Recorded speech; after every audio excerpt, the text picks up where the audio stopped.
ছবির মতো সুন্দর দেশ নরওয়ের একটি শহর হলো সালভার্ড। সালভার্ড পৃথিবীর সর্বোত্তরের শহর, যেখানে বরফ আর নীল আকাশ মিলে তৈরি করেছে এক মনোমুগ্ধকর দৃশ্যপট। এটি শুধুই বরফে ঢাকা একটি দ্বীপপুঞ্জ নয়, বরং প্রকৃতির অদ্ভুত বিস্ময় এবং অসাধারণ রোমাঞ্চকর নিদর্শন।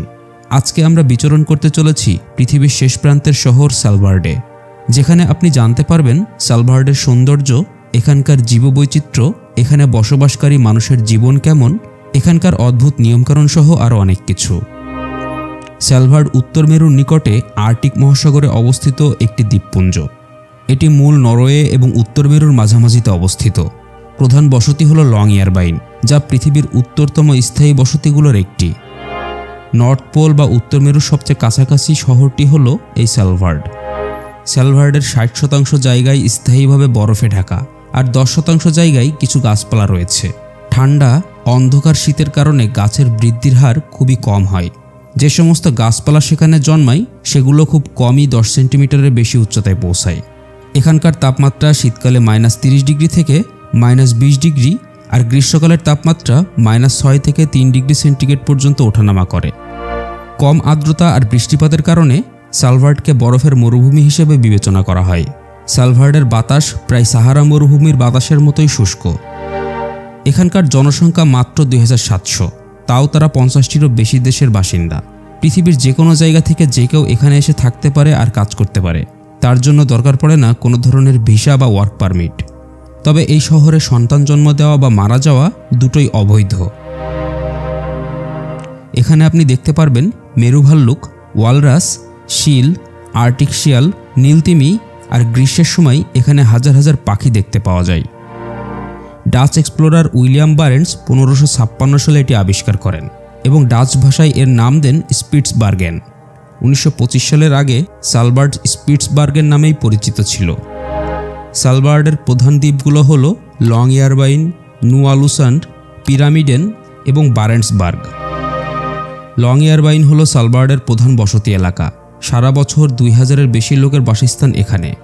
কিছু হোটেল, কফি শপ, একটি সুপার শপ এবং একটি আন্তর্জাতিক বিমানবন্দর সহ একটি সাধারণ শহরের জন্য আপনি যে সমস্ত অফিস বা দরকারি যা যা আশা করতে পারেন তার সব কিছুই রয়েছে এই লংইয়ারবাইনে। সমস্ত প্রশাসনিক কাজ চালানোর জন্য রয়েছে একটিমাত্র বিল্ডিং।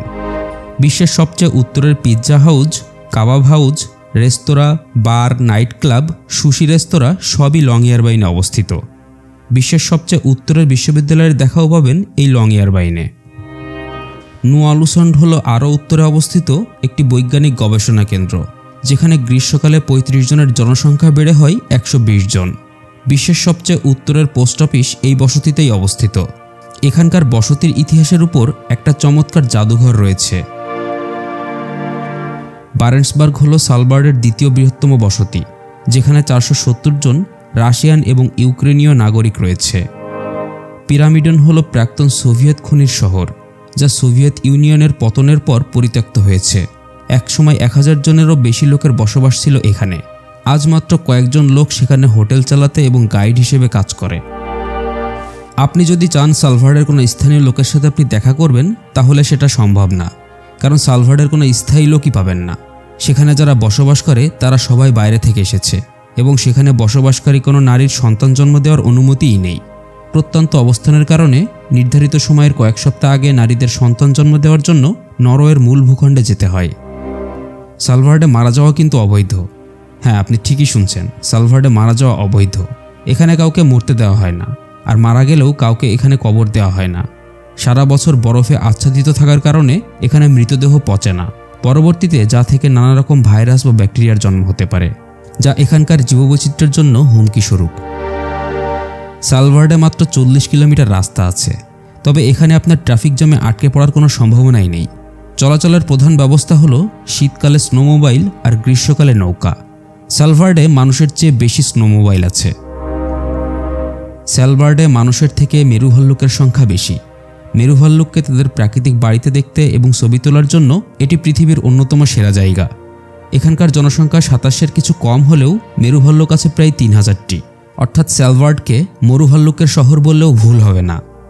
বসতিতে আপনাকে অবশ্যই সাথে বন্দুক রাখতে হবে। 2012 সাল থেকে এই আইন করা হয়। মেরু ভাল্লুক দ্বারা সৃষ্ট হুমকির কারণে যে কেউ বসতির বাইরে ভ্রমণ করলে তাকে অবশ্যই আগ্নেয়াস্ত্র বহন করতে হবে। যদিও বন্দুক বা আগ্নেয়াস্ত্র সাথে রাখতে হবে, তবে অবশ্যই সেটা হতে হবে খেলনা বন্দুক, এবং সেটা শুধুমাত্র মেরু ভাল্লুককে ভয় দেখানোর জন্য বা তাড়ানোর জন্য। তবে জনবসতির বাইরে বন্দুক বহন করা আইনের পরিপন্থী, আর এখানে মরুভাল্লুক শিকার করা ফৌজদারি অপরাধ। মরুভাল্লুক একটি বিপন্ন প্রজাতি, তাই সমগ্র দ্বীপ জুড়ে এই আইন জারি করা হয়েছে। এমনকি মেরুভাল্লুককে তাড়া করা বা বিরক্তি করাও বেআইনি। সালভার্ড বিশ্বের সবচেয়ে নিরাপদ স্থানগুলোর মধ্যে একটি। কার্যত এখানে কোনো অপরাধ হয় না।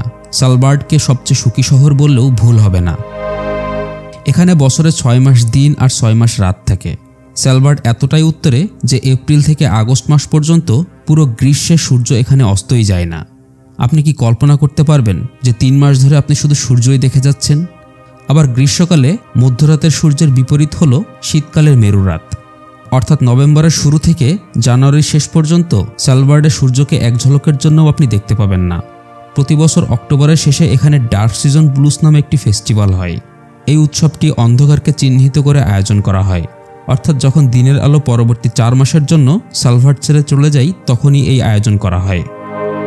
নর্দার্ন লাইট বা অরোরা দেখার জন্য সালভার্ড একটি দুরন্ত জায়গা। শীতকালে 24 ঘন্টা অন্ধকার এবং সবচেয়ে উত্তরের অবস্থানের কারণে সালভার্ড থেকে নর্দার্ন লাইট বা অরোরা অন্যান্য স্থানের তুলনায় আরও পরিষ্কারভাবে দেখা যায়। গ্লোবাল সিড ভল্ট বা ডুমসডে ভল্ট সালভার্ডে অবস্থিত। এই সিড ভল্টটি বিমানবন্দরের লং ইয়ারবাইনের প্রান্তে অবস্থিত এবং এটি 2008 সালে খোলা হয়েছিল। আলিপ্পোর সিড ভল্টটি যখন ধ্বংস হয়ে যায় তখনই এটি চালু করা হয়। লং ইয়ারবাইনের প্রাক্তন কয়লা খনিতে অবস্থিত এই বীজ ভল্টে বিশ্বের সমস্ত বীজের কপি রয়েছে। অর্থাৎ যদি মানব সৃষ্ট বা প্রাকৃতিক কোনো দুর্যোগের কারণে যদি সমস্ত পৃথিবী ক্ষতিগ্রস্ত হয়, তাহলে এই ভল্টের বীজ দিয়ে সমস্ত পৃথিবীকে আবারও সবুজে ভরে তোলা যাবে। সালভার্ডে আপনি একটিও বিড়াল দেখতে পাবেন না, কারণ এখানে বিড়াল নিষিদ্ধ। আইনটি দ্বীপ জুড়ে পাখিদের রক্ষা করার জন্য চালু করা হয়েছিল।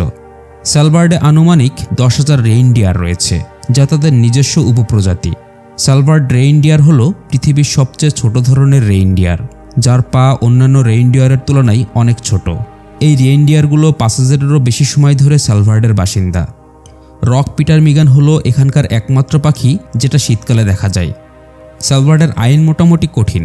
এখান থেকে একটা ছোট ভাঙা পাত্র বা ঐতিহাসিক কোনো কিছু আপনি যদি এখান থেকে নেওয়ার চেষ্টা করেন, তবে সেটা বেআইনি হিসেবে গণ্য হয়। সালভার্ডে আপনি বিমান আর জাহাজ দুইটি উপায়ে ভ্রমণ করতে পারবেন। লং ইয়ারবাইন এয়ারপোর্ট থেকে প্রায় সবসময়ই বিমান চলাচল করে। নরওয়ের রাজধানী অসলো থেকে লং ইয়ারবাইনে বিমান চলাচল করে, যার জন্য আপনাকে 165 থেকে 560 ইউরো পর্যন্ত খরচ করতে হতে পারে। আর জাহাজে সালভার্ডে পৌঁছাতে প্রায় সপ্তাহখানেক সময় লেগে যায়। তবে বছরের সব সময়ই জাহাজ চলাচল করে না। বছরের কিছু নির্দিষ্ট সময়েই আপনি জাহাজে চলাচল করতে পারবেন। নরওয়ের সবচেয়ে উত্তরে রহস্য আর রোমাঞ্চকর একটা রাস্তা আছে, যাকে বলা হয় পৃথিবীর শেষ রাস্তা। আপনি যদি পৃথিবীর শেষ রাস্তা E69 সম্পর্কে জানতে চান, তাহলে আমাদের এই ভিডিওটি দেখুন। আর যদি আপনি নিয়মিত এমন ইনফরমেটিভ ভিডিও দেখতে চান, তাহলে চ্যানেলটি সাবস্ক্রাইব করে পাশের বেল বাটনটি প্রেস করুন।